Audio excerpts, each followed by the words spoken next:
अस्सलाम वालेकुम, मैं हूं फखर दुरानी और आप देख रहे हैं फैक्ट चेक पाकिस्तान। आज सिर्फ दो मौजूआत पे बात करेंगे। पहले नंबर पे बात करेंगे पीटीआई का आज सवाबी में जलसा है। जलसे की कामयाबी में अली अमीन गंडापुर की कैसे नाकामी है और जलसे की नाकामी में अली अमीन गंडापुर की कामयाबी कैसे होगी, इस पे तफसीलन आज बात करेंगे। दूसरे नंबर पे बात करेंगे सुप्रीम कोर्ट के 4 सीनियर जजेस justice Mansoor Ali Shah, justice Munib Akhtar, justice Ayesha Malik और जस्टिस अतहर मिनल्ला ने मिलकर चीफ जस्टिस को खत लिखा है। इस खत का क्या मुतवक्के तौर पे नतीजा हो सकता है? क्या इस्लामाबाद हाई कोर्ट के जजेस की ट्रांसफर का जो एक तनाज़ा चला आ रहा है उसका कोई हल निकल सकता है या नहीं? तफसीलन इसके जो लीगल पहलू हैं और उसके साथ साथ आपको कुछ हिस्टोरिकल एग्जाम्पल दूंगा, वो क्या है, तफसीलन बात होगी। सबसे पहले बात कर लेते हैं सवाबी के जलसे के हवाले से। जैसा कि आपको मालूम है कि 8 फरवरी 2024 में जब ये इलेक्शंस हुए उसके बाद से कंटिन्यूसली पीटीआई की तरफ से ये बयानिया बनाया जा रहा है कि ये इलेक्शंस 2024 के जो थे वो धांधली ज़दा थे और पीटीआई की तरफ से ये दावा किया जाता है कि जो नून लीग मौजूदा जो हुक्मरान जमात है उसने सिर्फ 17 या 18 सीटें जीती हैं, बाकी सारी पीटीआई की थी। ये दावा सिर्फ जो मीडिया की सतह तक तो है, लेकिन हमने देखा है कि ना तो इलेक्शन ट्रिब्यूनल्स में उस लेवल के ऊपर जिस तरह ये पीटीआई कह रही है कि 80 के करीब उनकी सीटें जो है वो चोरी की गई हैं, वो दावे को चैलेंज किया गया है। जो इलेक्शन कमीशन में भी वो 80 के करीब जो पिटीशंस है खासतौर के ऊपर जो कौमी असम्बली के हलकों की तरफ से, ना तो पीटीआई की तरफ से उन 80 हलकों को चैलेंज किया गया है इलेक्शन जो ट्रिब्यूनल्स हैं उसमें, ना ही किसी अदालत में। गो के अभी तक ये ट्रिब्यूनल्स में मामला चल रहे हैं, लेकिन उस अभी तक ये जो पीटीआई की तरफ से दावा था धांधली वाला कोई साबित नहीं हो सका। लेकिन उसके बावजूद जो पीटीआई हमने देखा है कि हमेशा से जो बयानिया है बनाने में और प्रोपेगेंडा करने में इसका कोई सानी नहीं है, चाहे वो धांधली साबित हो या ना हो, लेकिन अवाम के दिलों में जो इलेक्शंस के हवाले से शकूक व शुबहात पैदा कर दिए गए हैं। मैं समझता हूँ ये पीटीआई की एक बहुत बड़ी कामयाबी है जो हमेशा की तरह प्रोपेगेंडा के ज़रिए किसी भी जो सच हो या झूठ हो उसको लोगों के दिलों में इस तरह वो बार बार रिपीट करके वो वसवसा डाल देती है कि शायद ये सच ही हो। तो ये उसकी बुनियाद के ऊपर पीटीआई की जो एक कंटिन्यूएशन है उसके सिलसिले में आज पहला साल मुकम्मल होने पे जो 8 फरवरी 2024 के इलेक्शंस थे उस पर यौम सियाह मनाया जा रहा है। गो कि इन्होंने पंजाब में भी लाहौर में मीनार पाकिस्तान पे जलसा करने की दरख्वास्त दी थी जो कि मुस्तरद कर दी गई और राइटली इसलिए क्योंकि लाहौर में इस टाइम जो कुछ मेजर इवेंट्स होने जा रहे हैं, जो ट्राई नेशन सीरीज़ है, आज उसका मैच है पाकिस्तान और न्यूजीलैंड का, उसके साथ साथ हॉर्स एंड कैटल शो है, फिर उसके साथ कुछ और जो लाहौर में जो सरगर्मियाँ हैं उसकी बुनियाद के ऊपर पीटीआई को पंजाब में तो जलसा करने से मना कर दिया गया है। गो के पीटीआई ने वहाँ पे किया भी हाफ हार्टेडली था जलसे के लिए अप्लाई, और ना ही इनके पास कोई इंतजामात थे लाहौर में जलसा करने के हवाले से, और ना ही इनको अंदाज़ा था कि वहाँ पे इंतज़ामिया कोई इनके लोगों को निकलने देगी जलसा। तो इसलिए एक फ्लॉप शो करने की बजाय उन्होंने एक महज दरख्वास्त पे ही इत्तेफाक किया था। ताहम जो खैबर पख्तूनख्वा जहाँ पे वो ऑल इन ऑल पीटीआई है, उनकी अपनी सूबाई हुकूमत है, 2/3 से ज़्यादा मेजॉरिटी है,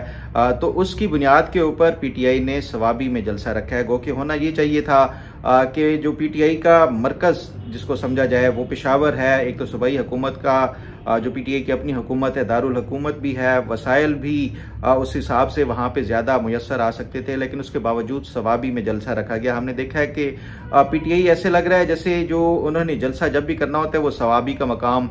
चुनते हैं। मुझे नहीं मालूम इसकी रीज़न क्या है कि ये सवाबी को क्यों चुनते हैं। ताहम एक वेन्यू का भी हो सकता है, वेन्यू के हवाले से कि वहाँ पे पेशावर में वो इस तरह का वेन्यू ना हो जिस तरह सवाबी में इनको मिलता है। जो भी बहरहाल रीज़न है वो उसको एक तरफ रखते हुए क्या ये जलसा कामयाब होगा या नहीं होगा, इसके ऊपर सवाल उठाया जा रहा है। मीडिया के ऊपर मुख्तलिफ रिपोर्ट्स जो वो दी जा रही हैं कि 5 से 8 हज़ार, कुछ मीडिया रिपोर्ट कर रहे हैं कि कुर्सियां लगाई गई हैं, कुछ कह रहे हैं 8 से 12 हज़ार तक की जो है कुर्सियां, मैक्सिमम जितनी भी 12-15 हज़ार भी कुर्सियां हों, अगर ये फिल हो जाती हैं तो मैं समझता हूँ कि ये कोई कामयाब जलसा नहीं है पीटीआई की तरफ से। ख़ासतौर पे अगर आपकी वहाँ पे सूबाई हुकूमत हो, सूबे भर में कोई रोक टोक ना हो, तमाम इंतज़ामिया आपके जो है वो सरकारी जितनी भी इंतज़ामिया है वो उसको आप इस्तेमाल करें इस तमाम जो सियासी जलसे हैं उसके लिए, उसके बावजूद भी अगर ये इतना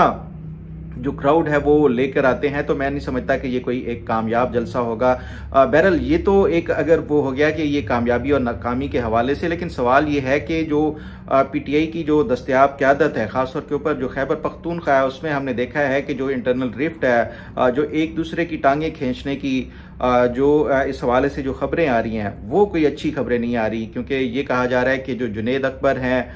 उनकी ये जो जलसे में अगर ये कामयाबी हो जाती है तो फिर अली अमीन गंडापुर की ये नाकामी होगी। नाकामी इस सूरत में होगी क्योंकि इमरान खान ने जो इनिशली इनको पार्टी की सदारत से हटाया है वो ये टेस्ट करना चाह रहे थे कि जो नए पार्टी के सदर लाए जा रहे हैं और उसके साथ साथ जो उनके साथ का जो ग्रुप है, अगर तो वो पीटीआई को दोबारा से खैबर पख्तूनख्वा में एक्टिवेट कर लेता है, वो रिवाइव कर देता है, तो उसके बाद फिर ये भी मुतवक्के है कि अली अमीन गंडापुर से वजारत आला भी ले ली जाए। इसलिए ये जो आज जलसे की जो कामयाबी है इसमें डिपेंड करता है जो अली अमीन गंडापुर का मुस्तकबिल। अगर तो ये एक अच्छा शो वो कर लेते हैं, जुनैद अकबर को दिखा देते हैं अपनी जो पहला जो एक जलसा है उनका बतौर सियासी लीडर के और बतौर पाकिस्तान तहरीक इंसाफ के सूबाई सदर के, तो फिर मैं समझता हूँ कि ये अली अमीन गंडापुर के लिए आगे चांसेस जो हैं वो बड़े स्लिम होते जाएंगे वजारत आला जारी रखने के हवाले से, क्योंकि इस पर मैं आपको पहले भी बता चुका हूँ कि जो अली अमीन गंडापुर के हटाने में बुशरा बीबी का एक अहम रोल है, और वो जो किरदार है वो अगर खैबर पख्तूनख्वा के मुख्तलिफ लोगों से बात की जाए तो ये नहीं है कि वो पार्टी की मामलात ठीक तरीके से नहीं चला रहे थे, बल्कि उसके जो रीजंस हैं वो कुछ और बताए जाते हैं। गो के ये जिस तरह के इल्ज़ाम लगाए जाते हैं, क्योंकि मेरे पास सरेदस्त इसके इल्ज़ामात की कोई एविडेंस नहीं है तो इसलिए मैं इल्ज़ाम नहीं वो रिपीट कर सकता। बहरहाल अली अमीन गंडापुर के ये तो कन्फर्म है कि उनको पार्टी की जो सदारत का ओहदा है उससे हटाने और आगे चीफ मिनिस्टरशिप भी जो खतरे में डालने के हवाले से है उसमें 100% बुशरा बीबी का हाथ है। अब ये जो जुनैद अकबर अगर ये जलसा बड़ा सक्सेसफुल और कामयाब कर लेते हैं तो फिर उसके बाद मैं समझता हूँ अली अमीन गंडापुर के लिए वाकई जो है वो ये चांसेस कम होते जाएंगे वजारत आला के हवाले से। लेकिन अगर उसकी तरफ से दूसरी तरफ से भी ऑब्वियसली ये कोशिश हो रही होगी कि अली अमीन गंडापुर ये चाहेंगे कि ये जलसा उस तरह कामयाब ना हो कि इससे उनकी एक तो जो वहाँ पे इक़्तिदार है, जो खैबर पख्तूनख्वा की चीफ मिनिस्टरशिप है, वो उसको कोई ख़तरा लाहक हो, और उसके साथ साथ जो पार्टी के अंदर भी जो उनका अपना एक ग्रुप है वो भी अगर कमज़ोर होता है तो फिर जो आतिफ खान और ये जो जुनैद अकबर ग्रुप है ये कामयाब होगा। इसलिए ये जो दोनों ग्रुप हैं ये अपने तौर के ऊपर दोनों कोशिश करेंगे, एक चाहेगा कि ये कामयाब हो ताकि उनको मज़ीद ओहदे और वो मिलें, और दूसरा ग्रुप ये चाहेगा कि ये नाकाम हो। तो उस सूरत हाल में मैं समझता हूँ कि ये जो इस्टेब्लिशमेंट हो या जो उसके साथ साथ जो बाकी हुकूमत हो वो उसको कोई, मैं नहीं समझता कि कोई उसको इस हवाले से परेशानी होगी सवाबी में जलसा कैसा होता है और क्यों होता है, क्योंकि इसमें अपनी जो पीटीआई के जो धड़ेबंदी है और जो आपस में ग्रुप बंदी है वही एक दूसरे की टांगें खींच के एक दूसरे को कामयाब या नाकाम करने की कोशिश करेंगे। और इस बुनियाद के ऊपर मैं समझता हूँ कि ये इमरान खान का कोई वाइज डिसीजन नहीं था इस मौके के ऊपर, ख़ासतौर पे जब वो खुद जेल में है और फिर मुज़ाकरात जो पसे पर्दा कभी चल रहे थे जिसमें की रोल अदा कर रहे थे अली अमीन गंडापुर, इस तरह उसको साइड लाइन करके किसी दूसरे ग्रुप को उनके मुखालिफ ग्रुप को ले आना, और फिर उसके साथ साथ ये भी कि वो जो मुखालिफ ग्रुप है वो भी अब पब्लिकली फिर वो जो मौजूदा जो पीटीआई की वहाँ पे खैबर पख्तूनख्वा में क़यादत है उसके ऊपर सवालात उठाना शुरू कर दे। तो मैं समझता हूँ कि ये जो पार्टी के अंदर जो इख्तलाफात थे अंदरूनी तौर पे वो बाहर मीडिया के सामने भी आ चुके हैं। एक तो ये बात होगी, अब दूसरा ये है कि क्या इस जलसे की कामयाबी और नाकामी का एक और जो एलिमेंट मैं समझता हूँ है वो है कि क्या ये जो आज का जलसा है इसमें वो ही जो ज़ुबान है वो तुंद व तेज़ ज़बान इस्तेमाल की जाएगी, क्या इस्टेब्लिशमेंट को टारगेट किया जाता है या नहीं, क्योंकि ऑब्वियसली ये इलेक्शंस की चोरी का जो उन्होंने एक वो बयानिया और उसका ही यौम सियाह मना रहे हैं, तो उस टाइम जो मुरद इल्ज़ाम ठहराया जाता है वो इस्टेब्लिशमेंट को ही ठहराया जाता है। क्या ये इस्टेब्लिशमेंट को टारगेट करते हैं या नहीं करते, ये बड़ा अहम होगा आज के जलसे में। जो तकारीर होंगी खासतौर के ऊपर जो टॉप की लीडरशिप जो इस जलसे में मौजूद होगी वो उस पर उसकी टोन क्या होती है, तो उससे भी आगे फ्यूचर का जो है वो पता चलेगा। अगर तो ये तुंदो तेज़ होती है तो इसका मतलब है कि इमरान खान का फुल कॉन्फिडेंस है इस जो क़यादत जो नई क़यादत आई है पीटीआई की उसको। अगर ये जो तुंदो तेज़ और इस्टेब्लिशमेंट को टारगेट नहीं किया जाता इस जलसे में तो इसका मतलब ये है कि ये भी शायद कोई इमरान खान भी ये चाहते हैं कि इस्टेब्लिशमेंट को इस तरह मज़ीद टारगेट ना किया जाए और इनकी जो रिहाई के हवाले से कोई रास्ता हमवार किया जाए। तो ये एक तो जो जलसे की तादाद के हवाले से, उसकी टोन के हवाले से और ओवरऑल जो जलसे का जो एक एटमॉस्फेयर होता है वो उससे अंदाज़ा होगा आगे की जो पीटीआई की जो क़यादत है, ख़ासतौर पे खैबर पख्तूनख्वा की, उसका एक वो तय होगा कि कौन आगे चीफ मिनिस्टरशिप लेगा या अली अमीन गंडापुर रिटेन करेंगे। ये आज जो है वो इस जलसे से मैं समझता हूँ काफ़ी हद तक चीज़ें वाज़ेह हो जाएंगी। बहरहाल अब ज़रा बात कर लेते हैं जस्टिस मंसूर अली शाह, जस्टिस मुनीब अख्तर और उसके साथ जस्टिस आयशा मलिक और जस्टिस अतहर मिनल्ला ने ख़त लिख दिया है। उससे पहले जो 5 इस्लामाबाद हाई कोर्ट के जजेस ने ख़त लिखा था, जो जजेस Lahore high court, Sindh high court और उसके साथ साथ बलूचिस्तान हाई कोर्ट से जो जजेस का ट्रांसफ़र किया गया, उसको पहले तो इन्होंने जो इस्लामाबाद हाई कोर्ट के जजेस थे उन्होंने इसको गलत करार दिया, आइन के साथ खिलवाड़ करार दिया और फिर उसके साथ ये मुतालबा किया कि ये जो जजेस हैं इनको दोबारा से ओथ लेना चाहिए और जब ये दोबारा से ओथ लेंगे तो उसके बाद फिर ये जूनियर हो जाएंगे। इसलिए ये जो सीनियरिटी वाला एक इशू है वो उसको बहुत ज़्यादा उठाया जा रहा है। सिर्फ इस्लामाबाद हाई कोर्ट के जजेस की तरफ से नहीं, अब ये मामला सुप्रीम कोर्ट तक पहुंच गया और सुप्रीम कोर्ट के भी जो चंद हम ख्याल जजेस हैं वो उन्होंने ख़त लिख दिया है जस्टिस याया अफरीदी को और उसमें चंद एक अहम मुतालबात किए हैं। पहला एक तो मुतालबा ये है कि वो ये कहते हैं जो सुप्रीम कोर्ट में 8 नए जजेस लगाने जा रहे हैं वो उसको अभी ना वो लगाए जाएं, क्योंकि उसमें वो ये कहते हैं कि ये मामला ऑलरेडी जो 26वीं आईनी तरमीम का है जिसके तहत ये नए जजेस लगाए जाएंगे, ये ऑलरेडी ज़ेर समात है, इसकी एक समात हो चुकी है। तो इसलिए ये जो मौजूदा ख़ास तौर पे जो जजेस की तैनाती है उसको रोक दिया जाए सुप्रीम कोर्ट में। हालांकि अगर ये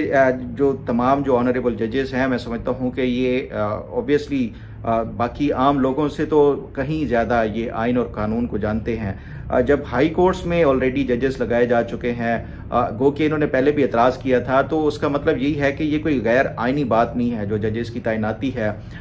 मुख्तलिफ हाई कोर्ट्स में लगाए जा चुके हैं, इस्लामाबाद हाई कोर्ट में, लाहौर हाई कोर्ट में, सिंध हाई कोर्ट में, बलूचिस्तान हाई कोर्ट में ऑलरेडी जजेस की जो वैकेंसीज हैं इसी 26वीं आईनी तरमीम के तहत ही लगाई जा चुकी हैं। तो वहाँ पे अगर ये फिल हो चुका है तो फिर सुप्रीम कोर्ट तो उनसे कोई मुख्तलिफ नहीं है, वहाँ पे भी उसी आईनी तरमीम के तहत ही वो किया जाएगा। और जब तक के आइन को सस्पेंड जो जुडिशल ऑर्डर के जरिए किसी भी आईनी तरमीम को गलत करार नहीं दिया जाता या उसको सस्पेंड नहीं किया जाता तो तब तक तो वो आइन का इतलाक या उस आइन की शिक का इतलाक रहता है। किसी खत से जो है मैं नहीं समझता कि ये किसी आइनी तरमीम को आप उड़ा सकते हैं और किसी खत की बुनियाद के ऊपर आप एक जुडिशल जो प्रोसेस है उसको रोक सकते हैं। अगर ऐसा होता तो फिर तो आइन की कोई ज़रूरत ही नहीं थी, जो जजेस का मर्जी आती वो कह देते और उसके ऊपर अमल दरामद हो जाता। इसलिए ये जो जस्टिस मंसूर अली शाह एक बड़े रिस्पेक्टेबल जज हैं और जो कानून और आइन के हवाले से मैं समझता हूँ कि वो अब भी बहुत ज़्यादा काबिल एहतराम है। लेकिन ये जो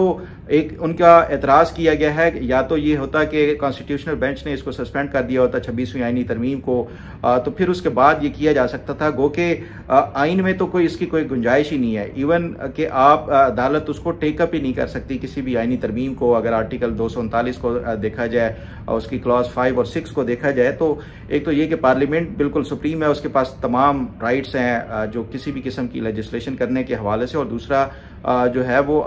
इस आर्टिकल के तहत आप किसी भी आईनी तरमीम को चैलेंज किसी कोर्ट में नहीं किया जा सकता। तो ये उसके बावजूद भी जस्टिस मंसूर अली शाह ये डे 1 से जो 26वीं आईनी तरमीम है उसके खिलाफ ना सिर्फ ये कि उन्होंने एक महास बनाया हुआ है बल्कि पहले दिन से ही उसको तस्लीम नहीं किया हुआ। गो कि उसका जो जस्टिस मंसूर अली शाह के खतूत का पहले भी कोई एंटरटेन नहीं किया गया, अब भी नहीं होगा। वो कैसे नहीं होगा वो आगे मैं आपको बताता हूँ। और दूसरा जो इस पे जो ये 4 जजेस हैं सुप्रीम कोर्ट के, इन्होंने एक और एतराज़ लगाया, वो ये है कि वो ये कहते हैं कि जो इस्लामाबाद हाई कोर्ट में जो जजेस का ट्रांसफ़र किया गया है वो उन्होंने ओथ मुख्तलिफ दीगर जो हाई कोर्ट्स हैं उनका उठाया हुआ था, और उसके साथ साथ ये कहते हैं कि ये अब यहाँ पे इनको फ्रेश ओथ लेना चाहिए और फ्रेश ओथ लेंगे तो फिर सीनियरिटी वाला जो मामला है तो इसको भी वंस एंड फॉर ऑल जो है वो डिटरमिन करना चाहिए। ये एतराज़ किया गया है, ये उन्होंने रिपीट किया है जो इस्लामाबाद हाई कोर्ट के जजेस हैं उनका जो एतराज़ था उसके ऊपर। अगर मैं माजी का थोड़ा आपको बताऊँ, मैं एक तो आपको एग्जाम्पल 2 दिन पहले भी बता चुका हूं कि किस तरह जो जस्टिस इरशाद हसन खान थे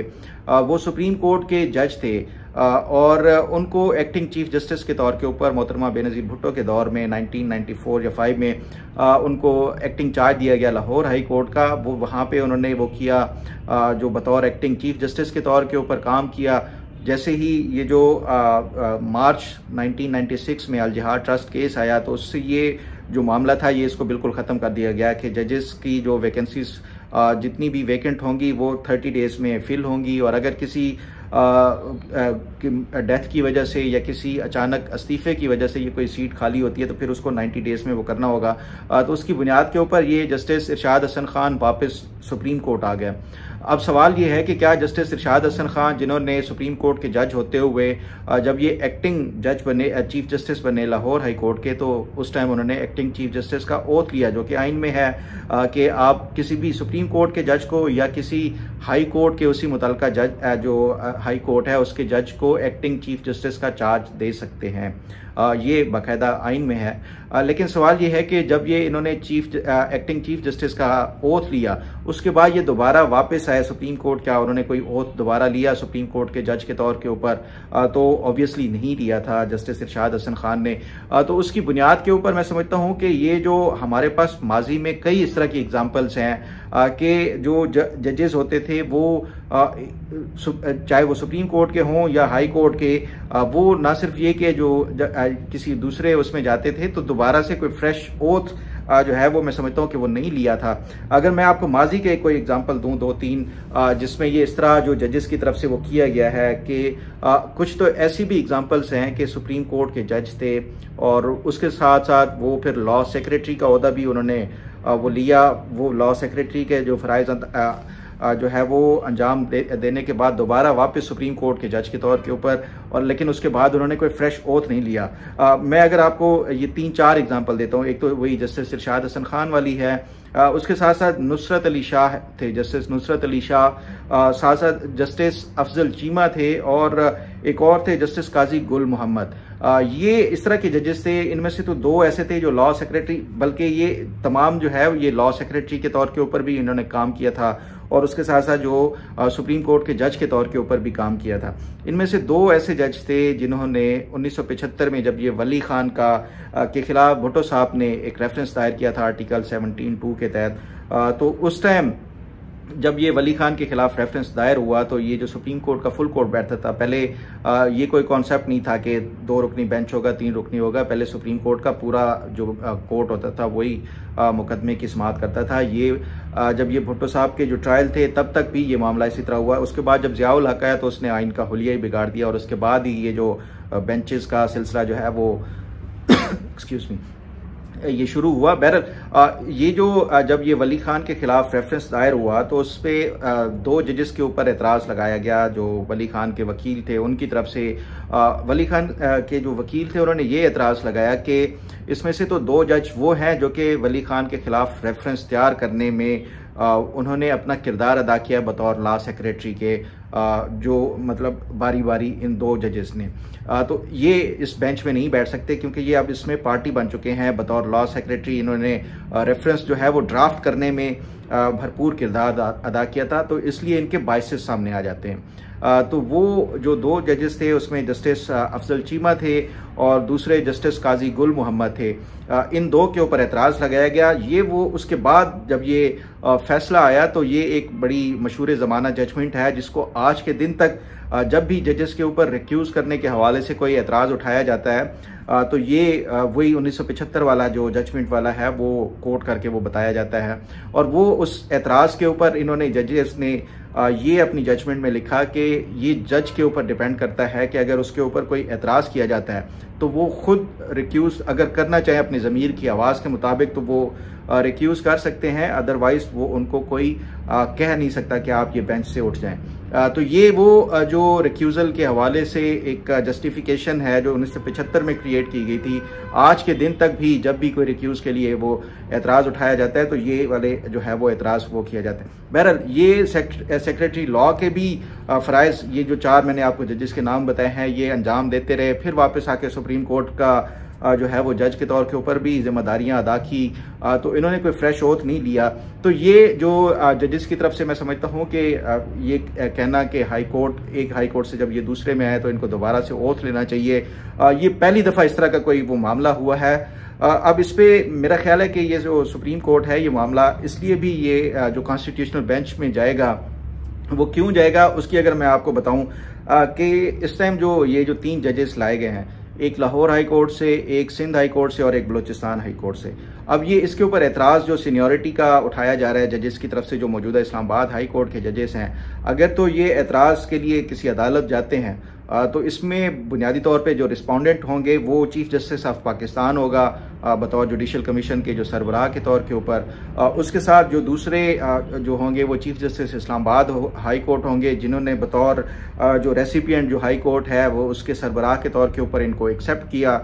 तीसरे नंबर पे होंगे लाहौर हाई कोर्ट के जो चीफ जस्टिस हैं, जिन्होंने जो रिक्विजिशन की गई थी वो उसको तस्लीम करते हुए इनको रिलीव किया और यहाँ पे इस्लामाबाद हाई कोर्ट के लिए इजाज़त दी। चौथे नंबर पे सिंध हाई कोर्ट के चीफ जस्टिस होंगे और 5वें नंबर पे होंगे बलूचिस्तान हाई कोर्ट के। तो ये रिस्पोंडेंट हैं जिन्होंने इस पूरे प्रोसेस में जजेस के जो ट्रांसफ़र है उसमें ये अपना जो है वो किरदार अदा किया है। अब ये जब भी जजेस के ट्रांसफ़र का मामला उठेगा तो वो इनको ज़रूर रिस्पोंडेंट बनाना पड़ेगा, जो भी अगर इसको चैलेंज करेगा। तो ये जो 5 जजेस हैं, इनको जब रिस्पोंडेंट बनाएंगे तो जजेस के खिलाफ तो कोई रिट दायर वैसे ही नहीं हो सकती। उनका जो प्रोसेस होता है, जो उनके किसी जजमेंट या उसके हवाले से, तो वो तो फिर सुप्रीम जुडिशल काउंसिल वाला मामला है। तो इसलिए ऑब्वियसली इसको पहली बात तो ये है कि ये सारे इसमें आप पार्टीज बन जाएंगे, जो हाई कोर्ट्स हैं, चाहे इस्लामाबाद हाई कोर्ट हो, लाहौर हाई कोर्ट हो, सिंध हाई कोर्ट हो और बलूचिस्तान हाई कोर्ट हो, तो वहाँ पे वैसे ही चैलेंज नहीं हो सकता। फिर उसके बाद जब ये रजिस्ट्रार किसी जो सुप्रीम कोर्ट में भी जाता है तो रजिस्ट्रार ने इसको वैसे ही वो एतराज़ लगा के वो कर देना है कि ये जजेस का मामला है, जो रिस्पोंडेंट हैं इसमें जजेस हैं, चीफ जस्टिस हैं, उनके खिलाफ ये रिट जुरिस्डिक्शन वैसे ही नहीं आती। तो फिर मुताल्लिका जो फोरम अल्टीमेटली मैं समझता हूँ इसको एतराज़ के बाद अगर वो किया भी जाता है तो वो फिर 26वीं आईनी तरमीम के तहत वो कॉन्स्टिट्यूशनल बेंच के पास आएगा। अल्टीमेटली बज़ाहिर यही लगता है कि ये जो जस्टिस जो मंसूर अली शाह और उनकी तरफ से ये एतराज़ उठाया गया है, इसको कोर्ट ने एंटरटेन नहीं करना, और इवन इस्लामाबाद जो हाई कोर्ट के जजेस हैं इनके एतराज़ात को कोर्ट एंटरटेन नहीं कर सकती। और उसकी रीज़न यही है कि रिट जुरिस्डिक्शन जो है वो जजेस के ऊपर वो अप्लाई नहीं करती। बहरहाल अब देखते हैं कि ये क्या जो मुझे ये बज़ाहिर यही लगता है कि एक फ्यूटाइल एक्सरसाइज है, जो कि पहले भी की जाती रही और अब भी की जाती जाएगी। क्योंकि अगर इन्होंने आईनी तरमीम के हवाले से वो करना है तो उसको अंडू जो है वो एक जुडिशल ऑर्डर के ज़रिए किया जा सकता है, और वो जुडिशल ऑर्डर के लिए फिर वही है कि आईनी तरमीम के लिए फिर आपको जो अब मुतल्लिका फोरम है वो कॉन्स्टिट्यूशनल बेंच है। इस पे जो मज़ीद अपडेट और पेशरफ्त होगी वो आपके साथ शेयर करता रहूँगा। उम्मीद है आपको आज का प्रोग्राम भी पसंद आएगा। अल्लाह ताला आपका हामी नासिर हो। अल्लाह हाफिज़।